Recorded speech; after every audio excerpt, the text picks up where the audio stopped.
Eu comecei a ter pesadelos, insônia e aquele sentimento estranho, como se fosse uma opressão, e foi algo instantâneo. No momento em que eu destruí os livros, aquela coisa ruim, aquela opressão saiu de forma imediata do meu quarto.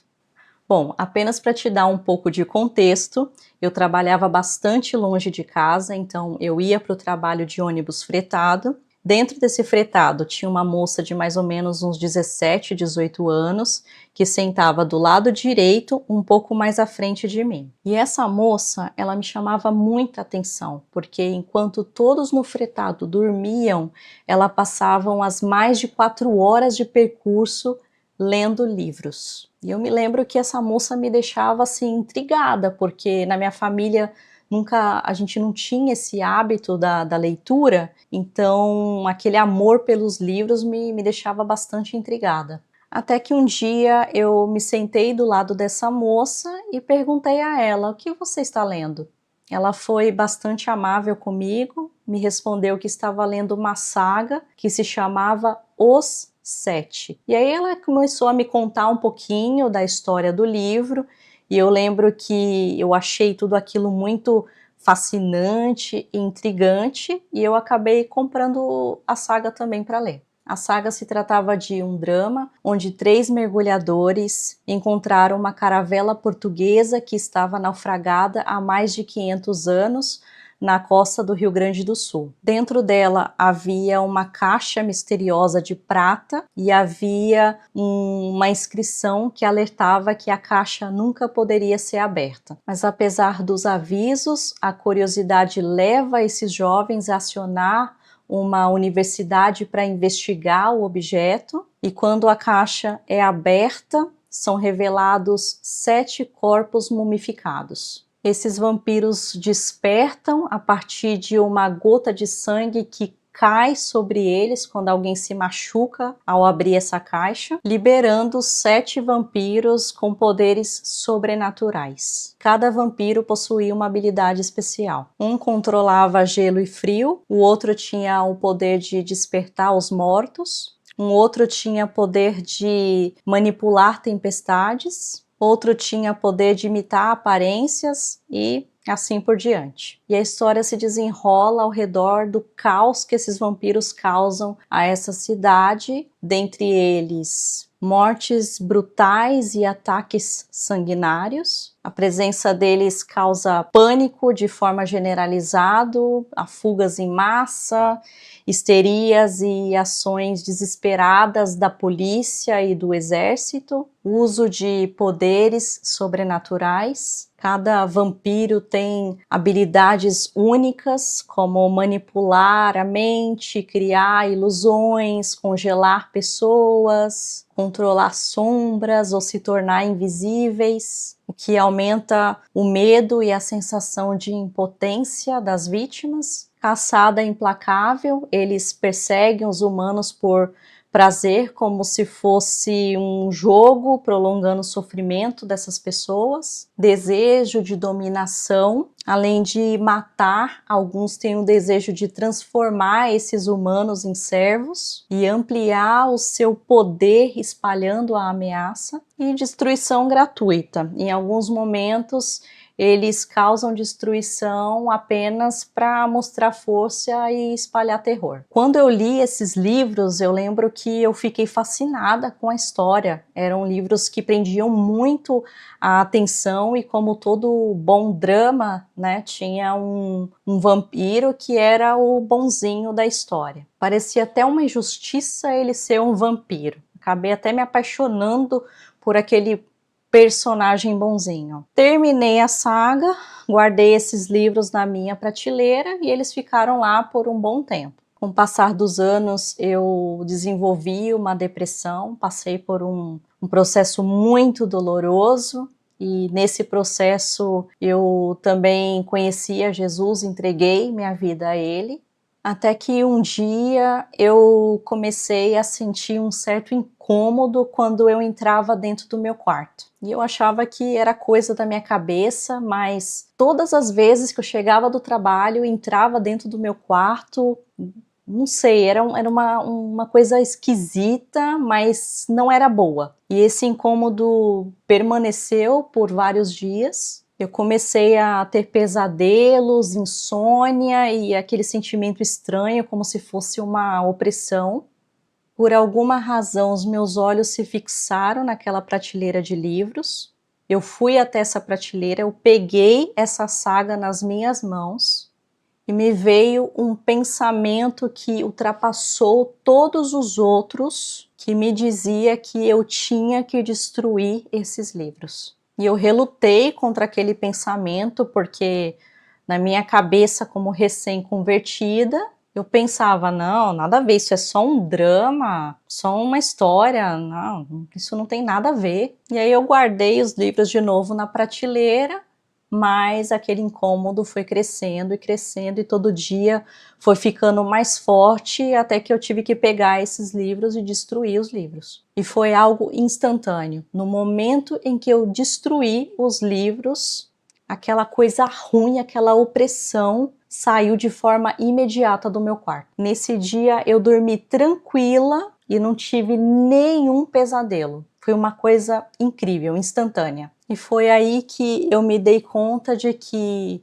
esses livros que pareciam tão inocentes, que parecia que não tinha nada a ver, na verdade eram grandes portais que abriam brechas no mundo espiritual para que as legalidades pudessem atuar sobre a minha vida. Enquanto eu estava no mundo, esses livros não me incomodavam, porque eu também era do mundo. Mas a partir do momento que eu entreguei a minha vida a Jesus e ele passou a habitar dentro do meu ser, aqueles livros ali já não tinha mais lugar na minha vida. Aquilo começou a me oprimir, a me levar para um lugar de incômodo. Enquanto não destruí esses livros, eu não fiquei em paz. E eu resolvi trazer esse testemunho para vocês hoje para alertar, porque às vezes a gente entra em uma fase onde as coisas começam a desandar sem explicação, as coisas começam a quebrar sem motivo, situações que pareciam que estavam certas começam a dar errado, aquela tristeza que aparece do nada, sem razão aparente. Essas coisas podem sim ter uma origem espiritual. E muitas vezes somos nós mesmos que trazemos essas coisas ruins para dentro da nossa casa através de muitos objetos consagrados. Vou te dar alguns exemplos de objetos e coisas que parecem inofensivas, mas podem ser uma porta de entrada para uma atuação maligna. Livros, como o exemplo que eu dei, presentes recebidos que podem ter sido consagrados sem que você saiba, músicas, principalmente rock, pop e axé, joias e amuletos, principalmente se foram consagrados em rituais ou trazidos de lugares espirituais comprometidos, filmes principalmente de terror, de magia, de bruxaria, ou até mesmo filmes de criança pode ter ali uma mensagem explícita das trevas. Eu gosto muito, por exemplo, da série Grey's Anatomy, mas, gente, tá impossível de assistir essa série sem que em cada capítulo, cada episódio, eles tentem enfiar na sua cabeça certos preceitos que para nós cristãos não é correto. Eles sempre colocam na narrativa para que a gente pense que aquilo ali é normal e não é normal, gente. Não normalize o pecado. É errado você tentar enfiar na cabeça da pessoa goela abaixo as coisas. Não pode, gente. Isso tá fora de controle. Eu até fiz ontem um propósito com Deus de que eu não vou mais assistir, porque é impossível da gente assistir uma série dessa sem a gente ser influenciado. A gente não consegue mais, eu não consigo mais assistir nada na televisão sem impactar a minha santidade. E eu não quero mais deixar que isso atrapalhe a minha intimidade com Deus, a gente fica entupido, a gente já não consegue mais ouvir a voz de Deus, a gente não consegue se conectar com Ele, porque é tanto pecado vindo de música, de série de TV, de filme, de tanto lugar, que a gente já não consegue se conectar com Deus. A gente não pode deixar isso acontecer. A gente precisa despertar. O inimigo é sutil e a cada oportunidade ele vai tentar introduzir que certas coisas são normais, mas essas coisas não são normais. Você precisa estar atento. Peça ao Espírito Santo que te guie, que te incomode quando certas coisas não são agradáveis a Deus, e Ele vai te mostrar.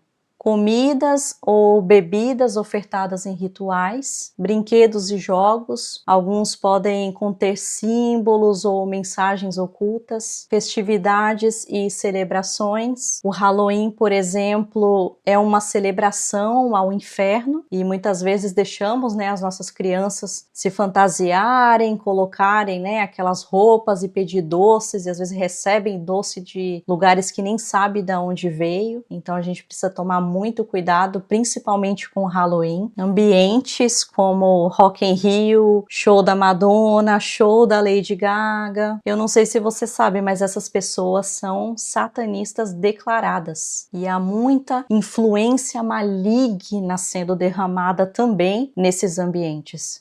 Gente, o inimigo de nossas almas, ele é muito astuto. Ele sempre vai tentar introduzir os planos de destruição dele de uma forma sutil, sem que você perceba. Por isso, é tão importante que todos os dias a gente peça ao Espírito Santo que nos mostre, que nos revele se tem alguma coisa dentro da nossa casa que desagrada a Ele, que foi consagrado. A gente sempre tem que orar pela comida que come, porque a gente nunca sabe se aquela comida está consagrada. Se ganhou um presente, consagra esse presente a Deus. Não leve nada para sua casa sem que seja consagrado, nem mesmo uma roupa que você compra, não leva para sua casa sem que você consagre essa roupa primeiro. Tudo na nossa vida tem que ser consagrado, porque a gente não conhece o coração, a gente não conhece a intenção das outras pessoas, a gente não sabe o que está por trás. Muitas vezes a gente ouve uma música e a gente não sabe que aquela música foi consagrada a demônios, a orixás, a um monte de coisa ruim, e a gente canta aquilo e a gente nem sequer sabe o que está cantando. Todos os dias a gente tem que prestar atenção, porque todos os dias o inimigo usa essa forma sutil para introduzir essas maldades, essas coisas ruins, essa destruição na nossa vida. Comece a pedir ao Espírito Santo que te revele se algo que você está vendo, escutando ou comprou é algo consagrado. E comece também a prestar atenção. Você que tem filho, cuidado com o que o seu filho tem visto na televisão, porque muitas vezes o inimigo está usando até mesmo desenhos que parecem super inocentes para trazer uma mensagem oculta que você talvez não veja, mas o teu filho que tem certa inocência, ele vai pegar aquilo e vai tomar para ele. O inimigo de nossas almas tem uma missão muito clara. Ele veio para roubar, matar e destruir. Nada que vem dele é bom. Nada que vem dele possa trazer algum benefício para sua vida. Mas Jesus, ele veio para dar vida e vida com abundância.